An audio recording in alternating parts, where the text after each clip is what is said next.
নোয়াখালীর হাতিয়া চর দখল নিয়ে সংঘর্ষে অন্তত 5 জন নিহত এবং 10 জন আহত। বর্তমান সরকারের যে ভূমিকা, আইন শৃঙ্খলা বাহিনীর যে ভূমিকা, তা খুব দুঃখজনক।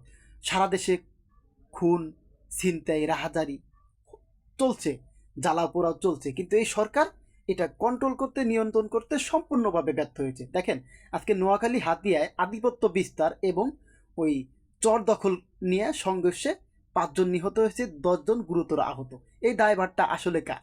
স্বরাষ্ট্র উপদেষ্টা কি এই দায়ভার নিতে পারবে? তিনি তার কাছে এভাবেই যদি চলতে থাকে তাহলে কিসের স্বাধীনতা, কিসের একটা সরকারকে হটিয়ে নতুন একটা সরকার বসে কি লাভটা হইলো?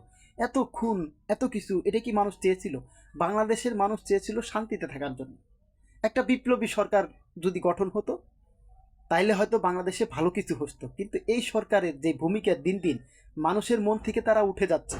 কারণ বাংলাদেশে যে খুন হচ্ছে এটা তারা কোনোভাবেই কন্ট্রোল করতে পারতেছে না। তারা কি কন্ট্রোল করতে পারতেছে না প্রশাসনকে? এটাই এখন সবচেয়ে বড় প্রশ্ন। দেখেন, এভাবে খুন খারাপি এটা কিন্তু কোনো মানুষ মেনে নিতে পারছে না। যারা এই সরকারকে সমর্থন করতো তারাও এখন মুখ ফিরিয়ে নিচ্ছে। আমরা চাই বাংলাদেশ শান্তি আসুক।